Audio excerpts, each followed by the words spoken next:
I'm hooking up some underfloor heating, and I thought I'd give you a look and see how I do it. Now I have a 20-year-old boiler here. It's a Grant multi-pass boiler. I found a sticker on the boiler and it said 16th of the 3rd, 00, so 2000.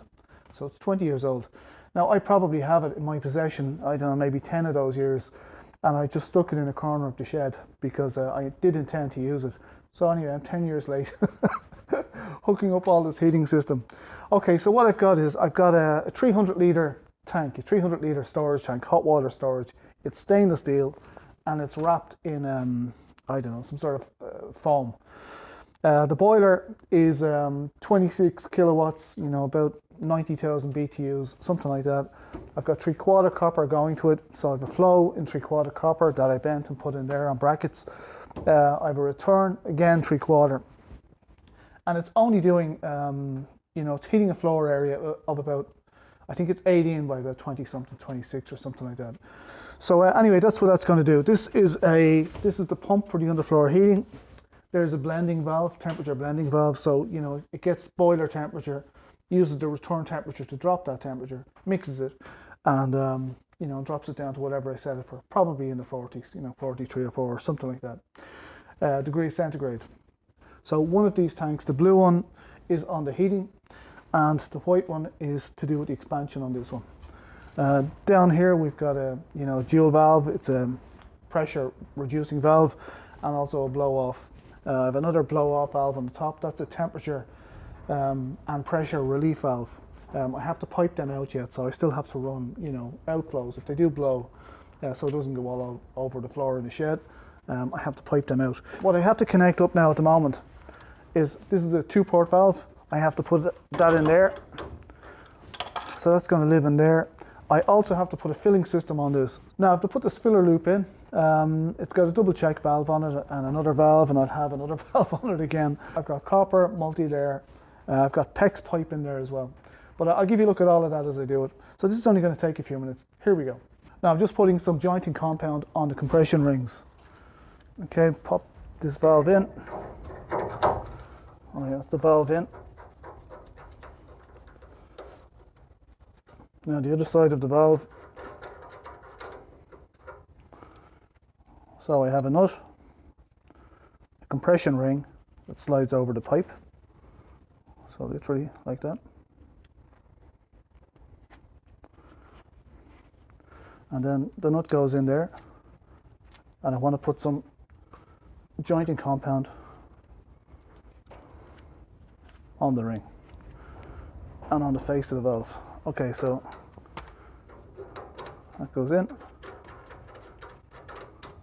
Tighten that up. Right, so now we need this fella. So this has an arrow on it. We'll respect the arrow. So nut. These have a finer thread, and I just put some on the bit of pipe. I'm stuck for space here. So we've got the nut. We've got the ring already loaded up with a bit of jointing compound, and we'll put a bit on this as well. So again, so our direction of flow is in this way.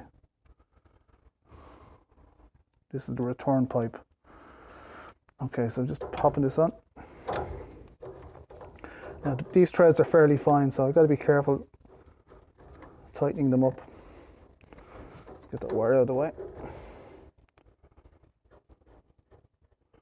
Okay, so we have it there.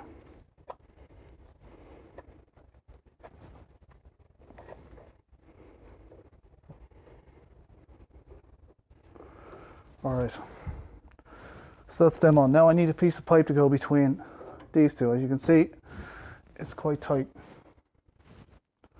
I've already cut a piece, so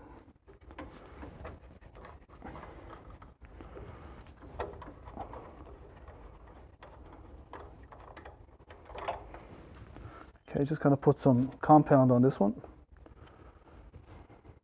Now look, I can just smear a bit in here, make sure not too much, and again a piece in there. So the face of the valve and the fitting and the ring, the olive, They all have some compound on them. Right. So that's it. The square looking nut goes on this, and it's got a finer thread, so I have to be careful. And then this is our standard compression nut here. And again, I'll just load up the ring a bit. And we'll pop it on. So nut on first. Now the ring. And that's it. So it's probably easier for me to split the compression fitting. Okay.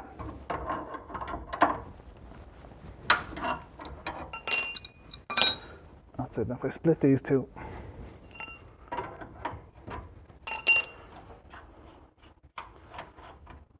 just gives me more room because we're tight for space. Okay, so remember I said the square one went on the bottom, went on the zone valve.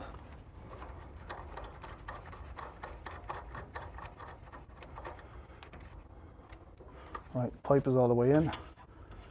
I'll just start these so that I don't have any issues with threading up afterwards.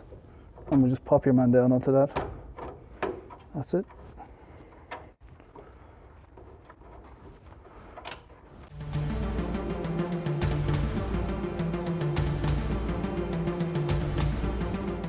So that's my 2-port valve, so I can switch on and off the hot water remotely, you know, with a switch or a thermostat or something.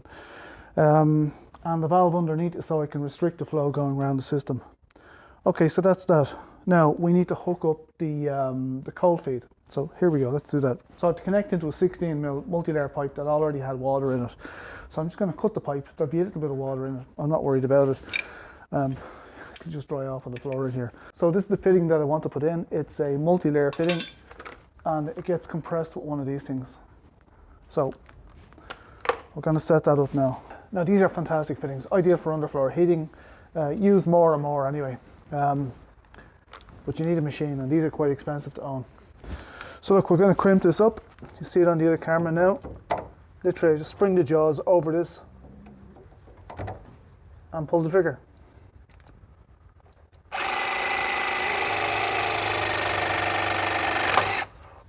Okay, so that's one of them done. You can see the lines of the imprint. And do this one now. Now hopefully you can see this. Jaws over.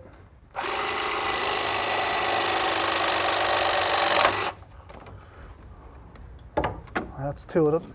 Now we open the jaws, put it over the white part, the plastic bit on the fitting, let it close around it, pull the trigger. And when it snaps, it releases the jaws, and that's it, it's done. So what I want to do now is I want to mount the valve onto the pipe, but I can't. It won't actually go into that size pipe. So what we'll do is we'll chop it where my thumb is, somewhere here. Okay, so that's it. That's the length I wanted. But as I said, I can't get that on. It won't fit. This is 1/2 inch. This is 16mm. So this is their solution for that. I need to ream it out. So push that in and ream it.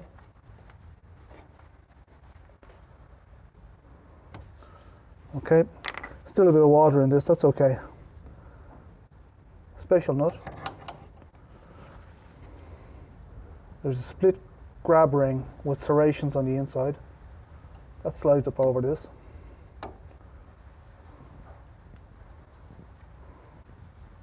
Okay, and then this thing.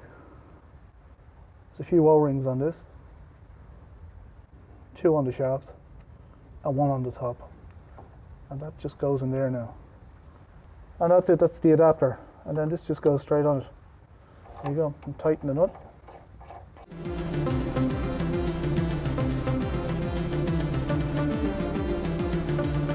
Now that's that much of it, but I still need to get this to go into the copper pipe that my GoPro is mounted to. So I'm going to do that now. Now what I want to do now is I want to get this flexible feed pipe to connect into the copper. The copper, this 3/4 copper is my return pipe, so I'm actually going to feed in there, you know, to fill the system. It only needs to be filled once. Now I've got a pipe cutter. I need to put a 3/4 by 1/2 T-piece, half on the branch, on this copper pipe. So I'm going to cut the pipe now and do that. So we'll just chop it here. That's it. Doesn't take many turns at this before it's cut.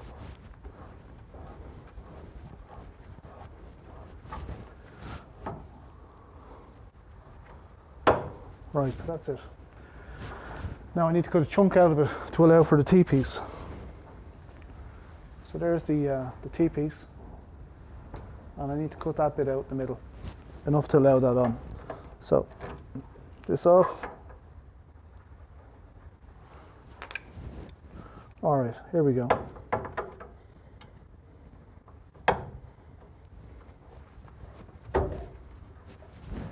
Now I've used the combination of fittings on this. In the corner I've got a solder fitting. Here I've got compression, I've got multi-layer pipes. And to be honest, I used what I had. I had plenty of multi-layer and lots of fittings. So I tried to do this as cheap as possible. The boiler is old, I took it off a job and brought it home. The pipe and all, the fittings and all that sort of stuff I had here. So this is after costing me very little. When I fill it, I'll show you the underfloor heating setup. Okay, so that's the piece out in the middle. So 2 3/4 nuts, 2 3/4 olives or compression rings. Let's get these on first. There's a nut, an olive, a nut, and an olive. Now I'm just going to slacken a couple of fittings just to make it easier for me to get this on. So we loosen this one. And maybe loosen this one here. Let's just get that started. There we go. That's it. Sometimes you just have to grunt at them. Now we just need to tighten everything now.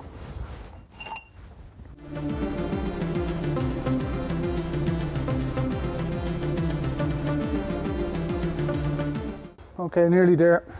Just have to tighten the fittings that I loosened to get this in.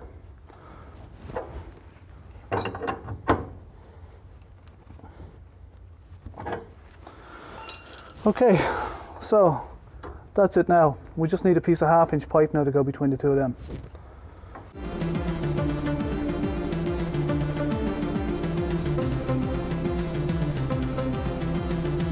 And that's it, that's our fill loop on. So it's nice and tight. So on this one we've got a blending valve. We've got a pump to pull the mixed hot water from the blending valve and pump it into the underfloor heating manifold. I'm going to tidy up the wiring. Pressure vessel for the heating. This is a potable water pressure vessel. This is an immersion heater. We've got an electrical way heating the water. And we have a drain off valve on the bottom. I want to change this elbow here for a drain off. And there's a drain off in the boiler.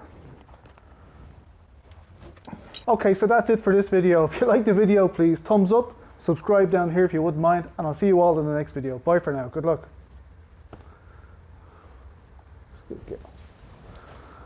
Oh, you didn't kiss us.